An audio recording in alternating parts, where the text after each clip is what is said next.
하나님 말씀 함께 나누겠습니다. 은혜 받으실 말씀은 누가복음 말씀입니다. 누가복음 17장 11절부터 19절까지의 말씀입니다. 신약성경 123면에 있는 말씀입니다. 한 절씩 교독하도록 하겠습니다. 제가 먼저 봤습니다. 예수께서 예루살렘으로 가실 때 사마리아와 갈릴리 사이로 지나가시다가 한 마을에 들어가시니 나병 환자 10명이 예수를 만나 멀리 서서 소리를 높여 이르되 예수 선생님이여 우리를 불쌍히 여기소서 하거늘 보시고 이르시되 가서 제장들에게 너희 몸을 보이라 하셨더니 그들이 가다가 깨끗함을 받은지라. 그 중에 한 사람이 자기가 나은 것을 보고 큰 소리로 하나님께 영광을 돌리며 돌아와 예수의 발 아래 엎드려 감사하니 그는 사마리아 사람이라. 예수께서 대답하여 이르시되 10사람이 다 깨끗함을 받지 아니하였느냐? 그 9은 어디 있느냐? 이방인 외에는 하나님께 영광을 돌리러 돌아온 자가 없느냐? 함께 있습니다.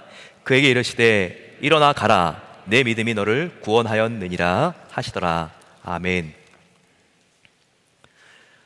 오늘은 추수감사절입니다. 한 해를 돌아보면서 하나님께 감사드리는 날입니다. 저와 여러분들은 어떤 감사의 제목이 있나요? 오늘날 크리스천들이 지키고 있는 명절들이 참 많습니다. 부활절, 오순절, 그리고 성탄절. 근데 이와 같은 절기들은 성경에 기초하고 있는 직접적으로 성경에서 유래한 절기입니다. 하지만 추수감사절은 조금 다릅니다. 다른 절기들하고 다른 특징은 미국의 역사에 직접적인 기원을 두고 있다는 겁니다. 땡스기빙 이 추수감사절은요, 물론 우리가 성경적으로 본다면 곡식을 모아서 창고 안에 저장하는 수장절, 장막절하고 유사할 수도 있겠지만 그 직접적인 기원은 바로 미국의 역사에서 찾아볼 수 있습니다. 17세기 초에 영국의 그 종교의 박해를 견디지 못해서 메이플라워를 타고 신대륙으로 왔던 바로 그 청교도들에게 직접적인 기원이 있습니다. 1년 동안 그들이 굶주림과 전염병 속에 힘들고 어려운 시간을 보냈지만 함께 하나님께 그 1년 뒤에 감사의 예배를 드렸던 바로 이 청교도들, 그들이 바로 이 추수감사절의 주인공이라고 말할 수 있습니다. 그 뒤로는요, 몇백 년 동안 대략 그때쯤 이 미국에는 가을에 추수감사절을 교회마다 제각기 지켰습니다. 그러다가 남북전쟁이 한창이던 1863년 링컨 대통령이 이것을 국경일로 만들었죠. 당시는 전쟁이 어떻게 될지를 잘 몰랐습니다. 너무나 춥고 힘들고 어려웠던 시기였지만 우리 온 국민들이 함께 믿음으로 감사합시다, 감사의 예배를 드리자고 선포한 것이죠. 바로 그날이 11월의 마지막 주간의 바로 목요일이었습니다. 오늘 저와 여러분들이 주일 예배를 드리고 있고 이번 목요일이 추수감사절인 이유가 링컨 대통령이 그날을 국경일로 지정했기 때문입니다. 그 이후로는요, 통일성 있게 이 미국뿐만 아니라 캐나다를 제외한 거의 대부분의 나라들이 바로 이날 하나님께 감사의 예배를 드리고 있습니다. 이와 같이 추수감사절의 가장 중요한 것이 예배라면 과연 오늘날의 추수감사절은 우리가 이 예배를 예배로 드리고 있나요? 그렇지 않은 것을 우리가 알 수 있습니다. 땡스기빙 생각하면 우리가 여행 가고 그리고 또 모처럼 힘들었는데 연휴를 보내는 날 정도로 생각을 합니다. 그래서 올해도요 5,340만 명이 미국에서 이동을 합니다. 미국 사람 6명 중에서 1명이 공항을 통해서 친지들을 만나고 그리고 또 친구를 만나러 가니까 얼마나 들뜬 분위기입니까? 이런 분위기는요, 우리가 하나님께 감사의 예배를 드리는 거하고는 좀 먼 세상이 된 것 같은 느낌을 받습니다. 하지만 이번 주간을 시작하기 전에 오늘 이곳에 나와서 예배를 드리기로 결심한 여러분들 참 잘하신 선택을 내리셨습니다. 왜냐하면 처음에 이 미국의 청교도들이 이 추수감사절을 시작한 바로 그 의도와 목적에 딱 맞는 결정을 내리셨기 때문입니다. 이처럼 추수감사절의 목적이 사람을 기쁘게 하는 것이 아니라, 그리고 문제가 해결된 것을 안도하는 것이 아니라 바로 하나님께 감사의 예배를 드리는 날이라면 오늘 저와 여러분들은 어떻게 주일 예배를 드려야 될까요?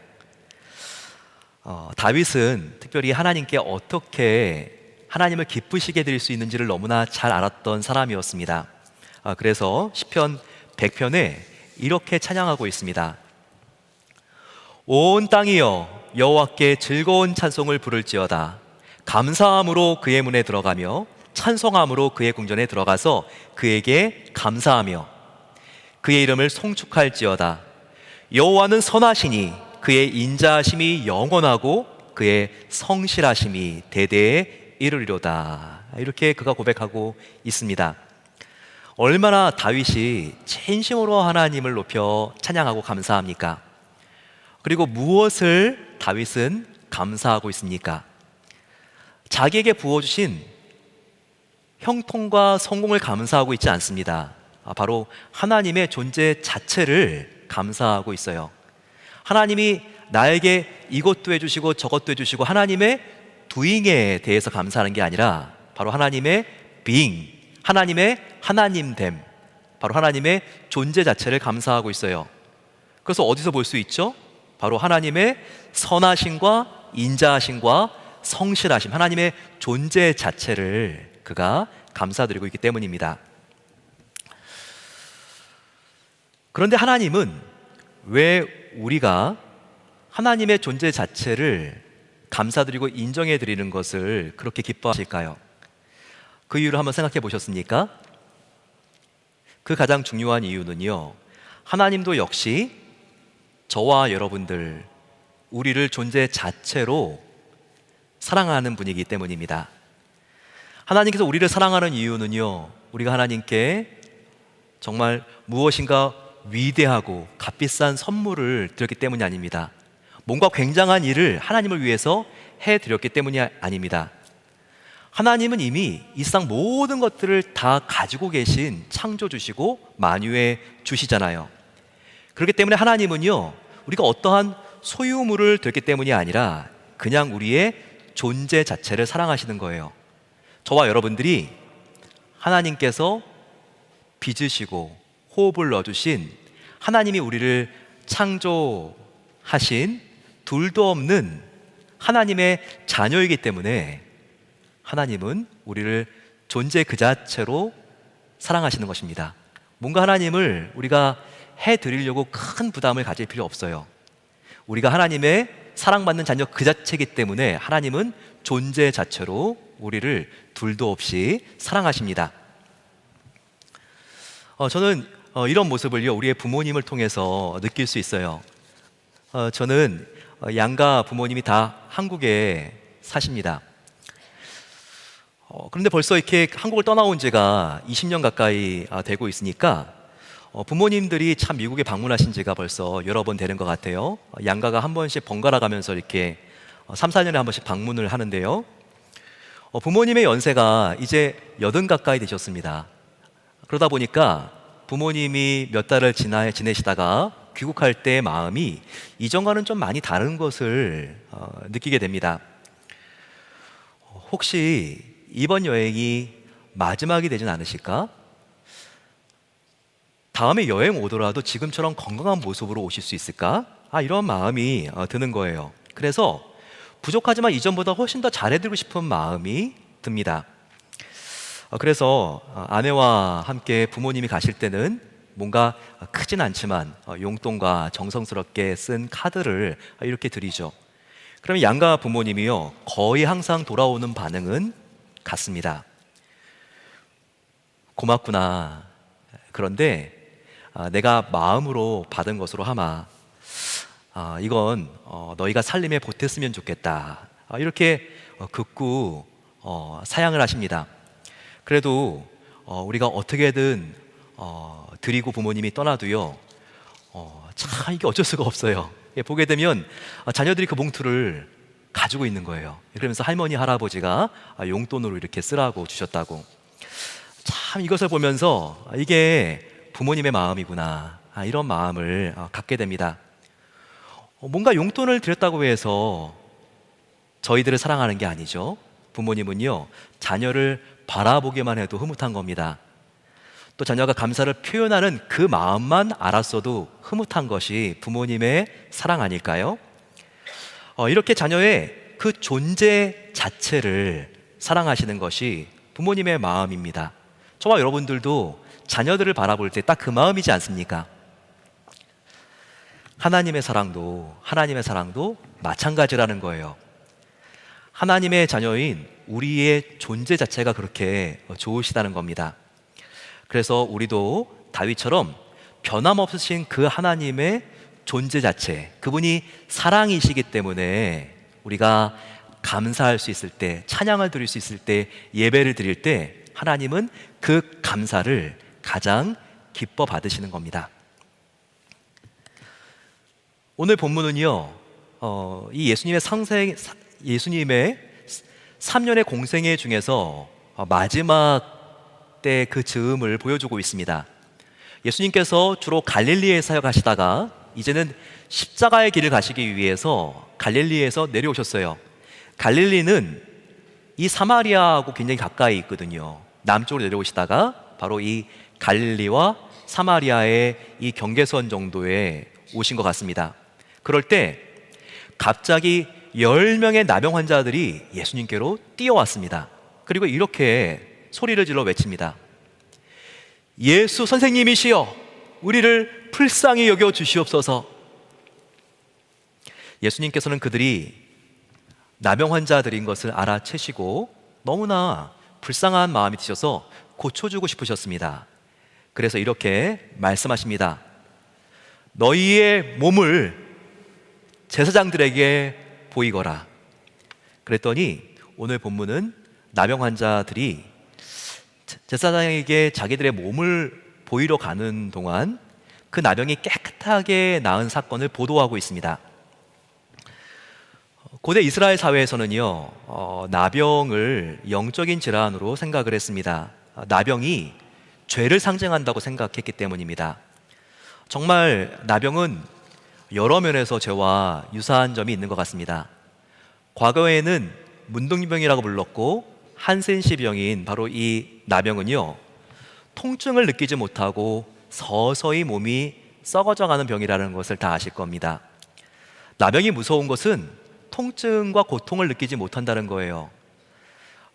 마이크로 박테리아의 일종인 나균이 우리의 몸에 침투하게 되면 신경계 전체를 파괴하게 됩니다. 그래서 바늘로 손바닥을 찔러도, 그리고 화상을 입어도 통증을 느낄 수가 없는 것이죠.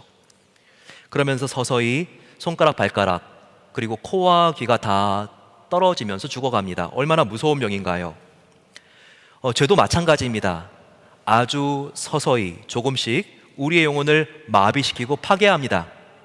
죄에 대하여 회개하지 않고 허용하면 허용할수록 더욱더 교묘히 우리의 삶에 침투해서 우리의 영혼을 망가뜨리고 부패하게 만듭니다. 그러다가 결국은 사망의 길로 인도해 버리고 마는 것이 바로 이 죄라는 것이죠. 얼마나 이 나병과 죄는 유사한 점이 많이 있습니까? 그래서 구약에서는요, 나병을 육체의 질병을 넘어서 영적인 질병으로 간주했습니다. 그래서 나병이 의심되면 제일 먼저 제사장에게 가가지고요, 검사를 받게 했어요. 그리고 나병인 것이 확실해지면 그를 가족과 공동체로부터 격리시킵니다. 바로 그 이유는 바로 육체적인 간염만 우려한 것이 아니라 바로 이 영적인 질병이 공동체를 오염시킬까 봐 그들이 그렇게 나병 환자들을 격리시킨 것입니다. 그래서 완치되었다고 생각했을 때도요, 그냥 집으로 돌아오는 게 아니었어요. 영적인 질병으로 간주되었기 때문에 영적인 지도자인 제사장을 다시 만나야 됐습니다. 그리고 제사장에게 다 나은 것을 판정받아야지 이제 자기의 집으로 돌아올 수가 있었던 거예요. 그래서 예수님께서 이들에게 말씀하신 너희는 가서 제사장들에게 너희의 몸을 보여주거라, 이렇게 말씀하신 것은 이렇게 이해될 수 있습니다. 너희는 모두 치유되었다.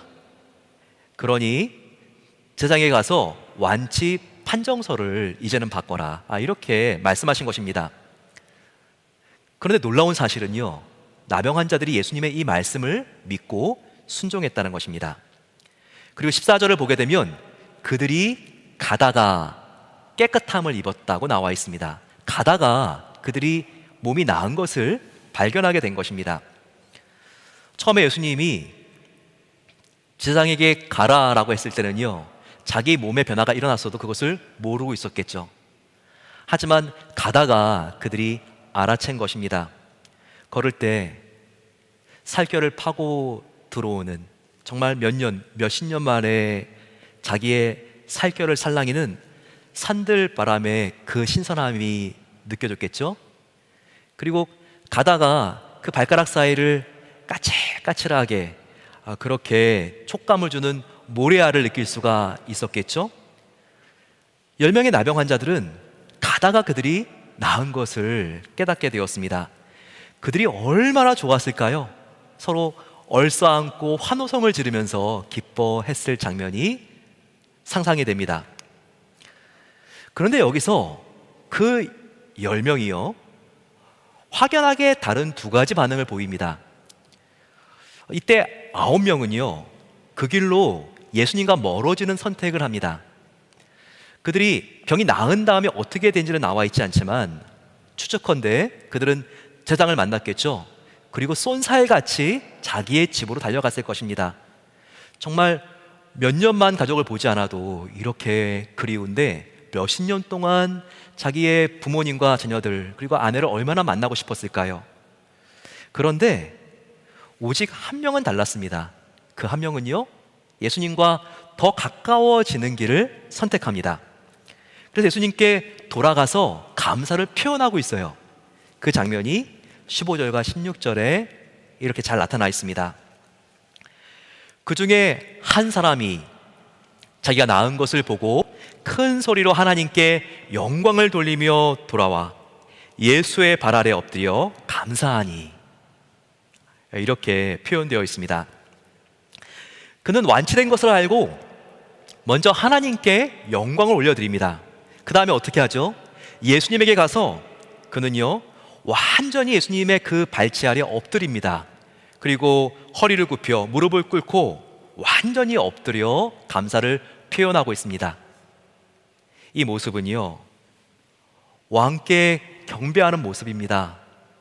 이 모습은 진정한 예배자의 모습을 우리에게 보여주고 있는 것입니다. 여기서 우리는 예수님께 칭찬받은 바로 이 한 명의 나병 환자의 감사의 비결을 알아야 돼요. 그래야지 예수님께 칭찬받는 감사가 무엇인지를 알 수 있기 때문이죠. 첫째, 바로 이 한 명의 칭찬받은 나병 환자의 감사는요, 지금까지 우리가 살펴본 것처럼 자기의 마음과 그 행동에서 우러나오는 진정한 감사가 예배로 표현되었다는 것입니다. 그의 감사의 가장 중요한 특징, 그것은요, 바로 하나님께 진정한 감사의 마음을 예배로 올려드렸다는 거예요. 우리가 오늘 서두에서 하나님이 언제 가장 기뻐하신다고 말씀드렸습니까? 그것은 우리가 어떤 큰 선물을 드렸을 때가 아니라 하나님의 존재 가치를, 하나님의 존재 가치를 인정해 드릴 때라고 우리가 함께 배우지 않았습니까? 그런데 예배가 무엇입니까? 영어로 예배는 월십이죠. 바로 이 월십은 월스라고 하는 가치라고 하는 말에서 파생된 개념이에요. 즉, 예배는 무엇인가?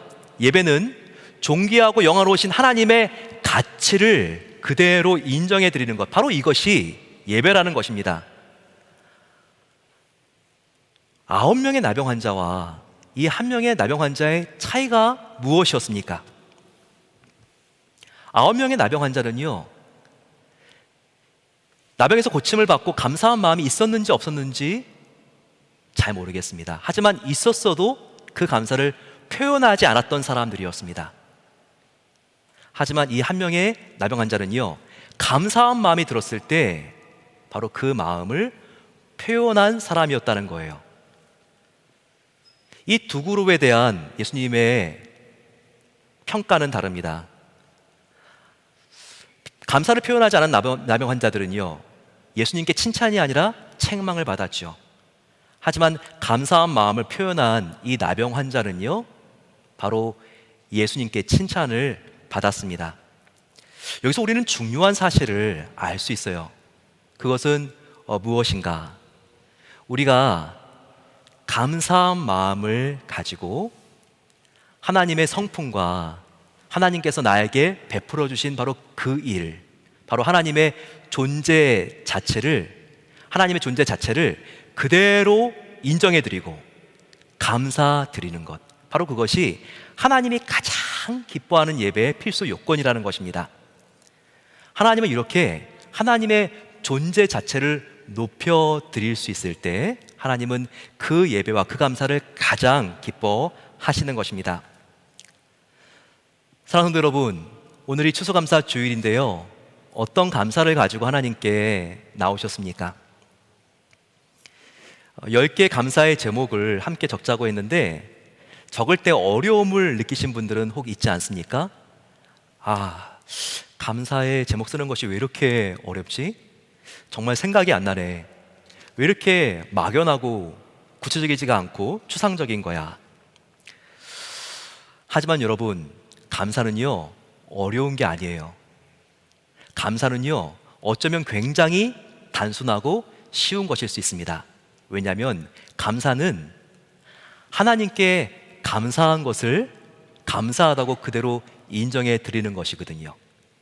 한번 저를 따라해 주시면 감사하겠습니다. 감사는 감사한 것을 감사하다고 표현하는 것입니다. 이렇게 표현할 때 우리는 하나님의 그 존재 가치를 인정해 드리는 것이고, 그리고 하나님은 우리의 이 감사를 받으시고 기뻐하시는 것입니다. 이렇게 한번 감사해 보세요. 나의 감사한 걸 감사하다고 하나님께 말씀드리는 거예요. 코로나의 힘든 상황 속에서도 하나님께서 아프지 않도록 지켜주신 것을 감사드립니다. 내가 좀 아팠지만, 건강을 그래서 잃을 수도 있었지만 하나님께서 회복시켜 주셔서 감사합니다. 나의 자녀가 참 내가 경험해보지 못한 어려운 시기를 지내고 있지만 하나님께서 나의 자녀를 지켜주고 계시는 것을 믿고 감사합니다. 또한 지금같이 코로나로 어려울 때는요, 우리가 살아있는 것 자체, 생존해 있는 것 자체가 감사한 것입니다. 하나님, 이렇게 오늘도 살아있는 것에 감사합니다. 또 이렇게 참 어려운 시기에 저뿐만 아니라 다른 사람들도 내가 돌보고 도울 수 있는 힘과 체력과 기회를 이렇게 조금이라도 주신 것을 감사합니다. 다 하나님 덕분입니다. 이렇게 우리가 고백하는 것이 하나님의 존재 자체를 우리가 기뻐하고 인정해드리고 우리가 감사하는 것입니다. 하나님은 이와 같은 우리의 감사의 고백을 얼마나 좋아하시고 얼마나 기뻐하시는지 모릅니다. 그런데 이렇게 우리가 고백할 때요, 하나님만 기뻐하시는 게 아닙니다. 우리의 삶에 얼마나 큰 유익이 있는지 몰라요. 이렇게 하나님이 하신 일을 우리가 당연하게 생각하지 않고 우연이라고 생각하지 않고 하나님이 하신 것입니다라고 우리가 고백만 해도요, 막혔던 우리의 영혼의 숨통이 확 트이는 것을 우리가 알아야 합니다. 우리가 진정한 하나님께 감사를 드릴 때요, 하늘의 축복이 쏟아져 내려옵니다.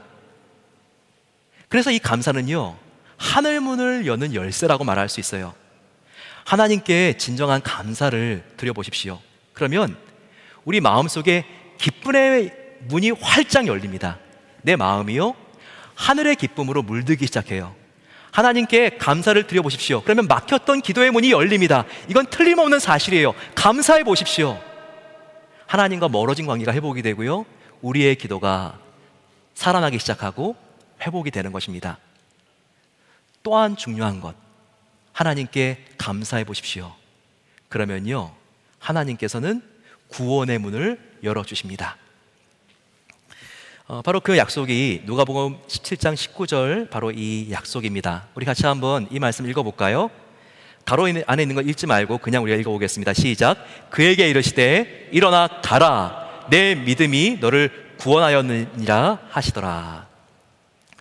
이렇게 발치 앞에 무릎을 꿇고 꿇어 엎드려 감사를 표현했던 바로 그 나병 환자에게 하신 말씀이죠. 엄청난 축복의 말씀입니다. 나머지 9명의 나병 환자는 받지 못했던 그 축복을 바로 감사했던 그 한 명의 나병 환자에게는 19절에 이렇게 해주시고 계신 거예요. 나병 환자 그에게 예수님께서 이르시되 가라, 너의 믿음이 너를 구원하였느니라, 이렇게 말씀해 주셨어요. 바로 구원의 문이 열리는 것을 우리가 알 수 있습니다. 어떻게 했을 때? 감사했을 때 말이죠. 여기서 우리가 좀 주의 깊게 살펴볼 개념이 있습니다. 그것은 너의 믿음이 너를 구원하였다 라고 하는 바로 이 부분입니다. 우리가 예수님을 믿을 때 영생을 얻고 구원받은 것은 우리가 너무나 잘 알고 있지 않습니까? 그런데 사실 예수님께서는요, 너의 믿음이 너를 구원하였느니라 라고 말하는 것이 아니라, 오늘 이 본문의 정황 속에서는 바로 이 나병 환자가 하나님께 드린 것은 감사였기 때문에 예수님께서 이렇게 말씀하시는 게 옳았을 거예요. 너의 감사가 너를 구원하였구나. 왜냐하면 나병 환자는 지금 믿음을 보여준 게 아니라 자기의 감사를 표현했잖아요. 그렇기 때문에 예수님께서 너의 감사가 너를 구원하였구나, 이렇게 말씀을 하셔야 했을 거라는 것이죠. 여기서 중요한 것은요, 감사와 믿음이 차이가 없는 것이라는 겁니다. 물론 우리가 믿음으로 구원받는 거 맞죠. 그런데 어떻게 생각하면 우리가 감사로 구원받은 것도 사실이에요. 왜냐하면 믿음으로 구원받기 위해서 복음이 우리에게 전해져야 되죠. 그러면 그 복음을 듣고 우리가 믿을 때, 나 같은 죄인을 위하여 오신 예수님이 하나님의 아들이었군요, 이렇게 믿을 때 우리의 영생과 구원이 열리지 않습니까? 마찬가지로 복음이 전해졌을 때 나 같은 죄인을 살려주신 이 복음이 얼마나 감사한지를 알기 때문에 우리가 회개하게 되고, 우리가 이 복음이 얼마나 감사한지를 깨닫기 때문에 우리의 마음을 열고 주님을 영접하고 주님을 믿고 구원을 얻는 게 아닙니까? 그래서요, 믿음과 감사는요, 다른 게 아니에요. 우리가 이것을 알아야 되는 거예요. 이것은 사실입니다. 감사는요, 믿음의 더 확장된 표현일 수 있다는 거예요. 그래서 우리는요, 누군가를 감사할 수 있을 만큼 그 사람을 더 믿게 되고요, 그 사람을 믿는 만큼 그 사람에게 더 감사하게 되는 것입니다. 또 이 19절에서 우리가 눈여겨봐야 될 굉장히 중요한 부분이 있어요. 그것은 바로 예수님께서 나병 환자에게 너의 감사와 믿음이 너를 구원하였느니라 라고 말했을 때 이 구원이 어떤 구원이냐는 것이죠. 여러분들은 여기 나와 있는 이 구원이 어떤 구원이라고 생각하십니까? 고작 나병에서 치료되고 회복된 바로 그 구원을 의미하는 것일까요? 그러면 왜 9명의 나병 환자들에게는 이와 같은 축복의 말씀하지 않고 그들은 책망하셨습니까? 바로 9명의 나병 환자가 받은 구원과 바로 이 한 명의 나병 환자의 받은 구원이 다르기 때문에 바로 이 한 명의 감사했던 나병 환자에게만 이와 같은 축복을 하신 게 아니겠습니까? 9명의 나병 환자가 받은 그 구원은요, 일시적이고 육체적인 구원인 거예요. 세상적인 구원인 거예요. 그 나병에서 그들이 고침받은 바로 그 구원일 뿐인 거예요. 그런데 예수님을 왕으로 여기고 그 발치 아래 겸손하게 꿇어 엎드려 진정한 감사를 드리는 바로 이 예배자의 모습으로 예수님께 감사를 표현한 이 한 명의 나병 환자, 그에게 예수님께서 부어주신 구원은 다르다는 것이죠. 이 구원은 나병에서 낳는 육적인 구원뿐만 아니라 바로 영적인 구원과 축복, 그에게 영생을 허락하시고 그리고 살아계신 하나님이신 예수님과 더욱더 가까워질 수 있는 이와 같은 축복을 부어주신 것입니다. 여러분, 이것이 얼마나 굉장한 교훈인지 모릅니다. 우리는요, 일시적인 문제로부터 구원받은 것이 아니라 예수님을 믿고 영접하고 하나님의 자녀가 되었기 때문에 영원한 사망으로부터, 이 죄의 문제로부터 구원받은 사람들이라는 것을 알아야 돼요. 바로 저와 여러분들이 말이죠. 이 한 명의 나병 환자가 받은 바로 이 구원을 저와 여러분들은 이미 소유했기 때문에 이곳에 나와서 우리의 영혼의 아버지이신 하나님께 예배하고 있다는 것입니다. 이것이 얼마나 가슴 벅찬 일입니까? 이것이 얼마나 감사한 은혜입니까?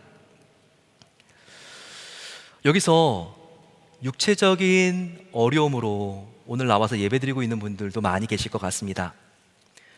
코로나 때, 그리고 그 코로나가 1년 10개월이 넘어가고 있는데 얼마나 힘들었고 힘든 과정을 거쳐가고 계십니까? 해결할 수 없는 일들로 지금 마음에 염려가 가득해서 이 자리에 와 계신 분들도 계실 것 같아요. 또 어떤 분들은 특정한 부분에 있어서 나보다 더 잘 나가고 잘 되고 앞서 나가고 있는 사람들 때문에 비교의식을 느끼고 마음이 힘들고 불만족스러운 상황 속에 계신 분들도 계실 것입니다. 또 결정해야 될 중요한 문제는 요즘 얼마나 연말이어서 많은지 너무나 머리가 복잡해서 혼란스러운 마음을 가지고 이 자리에 앉아 계신 분들도 계실 것 같아요.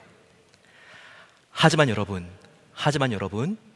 우리 성도들은요, 나의 죽음과 예수님의 십자가만을 생각하면요, 모든 것이 단순해지는 사람들이라는 것을 알아야 합니다. 저와 여러분들은요, 우리는 언젠가 반드시 죽는 사람들입니다. 이 세상 가운데 내가 붙들 것이 지금은 아무리 많아 보여도요, 저와 여러분들은 언젠가 홀로 죽음 앞에 서야 돼요. 그런데 여러분, 저와 여러분들은 언젠가 죽지만 그게 끝이 아닙니다. 우리 모두는요, 죽음 앞에만 서는 것이 아니라 우리 모두는 예수님의 십자가 앞에서 서게 된다는 것입니다. 이게 얼마나 굉장한 일입니까? 그 십자가는요, 나를 저주하고 정죄하고 심판하는 십자가가 아니에요. 그 십자가는요, 나 대신 예수님께서 그 십자가에서 죽으시고 심판을 대신 받으셨기 때문에 나의 모든 죄를 씻어주는 바로 그 십자가라는 거예요. 그 십자가는 우리에게 영생을 주는 십자가입니다. 그 십자가는요, 나 같은 죄인을 천국과 하나님과 그분이 주실 영원한 상급 앞으로 인도하는 영광스러운 십자가인 줄을 믿게 되시기를 축원합니다. 그럼 여러분, 우리가 의지할 것은 많지가 않아요. 내가 붙들 분은 나에게 구원을 주시고 나에게 유일하게 풍성한 삶을 약속할 수 있는 예수님밖에 없는 거예요.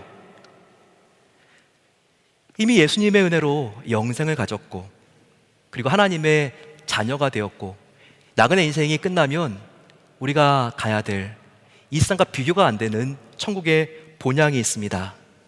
그럼 여러분, 저와 여러분들은요, 이미 받을 복 다 받은 사람들입니다. 우리의 남은 여생은요, 보너스 인생일 뿐인 거예요. 우리가 살아갈 때는요, 나보다 조금 더 앞선 사람이 있는 것 같죠. 그리고 누굴 보면 내가 조금 더 앞섰구나, 우리의 재정이나 자녀들을 보게 되면 그와 같은 차이가 있는 것 같죠.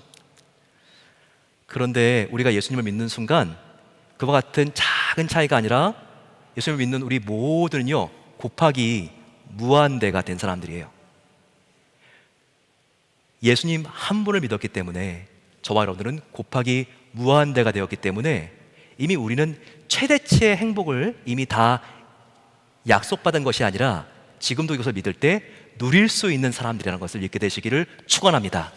그래서 우리의 인생은요, 남은 인생이 보너스라는 것을 알아야 돼요. 옆에 있는 분들과 함께 당신은 지금 보너스를 살고 있는 것입니다. 이렇게 같이 한번 우리 축복해 드리겠습니다. 당신은 지금 보너스 인생을 살고 있는 것입니다. 당신은 받을 복 다 받은 사람입니다. 이렇게 우리가 서로를 축하해 드리는 게 맞아요. 여기서 받을 복 다 받았다고 했는데 그 복은 복의 근원이신 예수 그리스도입니다. 내 안에 예수님이 계시지 않습니까? 이 세상을 창조하시고 이 세상 모든 것을 가지고 계시는 바로 만유의 주, 또 나를 위해서 하나밖에 없는 생명을 바치신, 나의 생명보다 나를 더 사랑하시는 예수님이 내 안에 계시지 않습니까? 그러면 예수님 한 분만으로 충분한 것입니다. 예수님 한 분만으로 충분히 만족할 수 있는 것입니다. 우리가 이 마음을 가질 때 정말 바로 이 한 명의 나병 환자에게 주신 영적인 축복을 이미 나에게 주신 것이구나, 이것을 알 때 우리는 남과 비교하지 않고 상황과 사람 앞에서 우리는 두려워하지 않는 삶을 살 수 있는 것입니다. 마지막으로 우리가 주의해야 될 것은요, 하나님은 이 9명과 한 명의 나병 환자에게 똑같은 반응을 보이지 않았다는 것입니다. 감사했던 나병 환자에게는 예수님께서 축복하시고 칭찬하시고 영적인 축복을 주셨죠. 하지만 감사하지 않는 나병 환자들에게는요, 예수님이 칭찬만 하지 않은 것이 아니라 그들에게 책망까지 하셨습니다. 따라서 우리들은요, 하나님께 이 감사한 마음을 표현하는 것이 얼마나 중요한가, 이것을 기억해야 합니다. 누가복음 17장 17절 말씀, 예수께서 대답하여 이르시되 10사람이 다 깨끗함을 받지 아니하였느냐? 그 9은 어디 있느냐? 추수감사절인데도 저와 여러분들이 혹시 지금 이 9명 안에 포함되어 있지는 않습니까? 감사한 게 뭔지도 모르겠고 또 감사하는 것을 알지만 그것을 표현하지 못합니까? 그렇다면 여러분, 우리가 이와 같은 영적인 취침에서 깨어나야 합니다. 그래야지 책망을 받지 않고 바로 이 한 명의 나병 환자와 같이 우리가 칭찬을 받고 하나님 주신 이 영적인 축복을 누릴 수 있는 것입니다. 우리가 어떻게 감사드려야 될까요? 어떻게 감사를 표현해야 될까요? 다른 게 아니라고 했죠.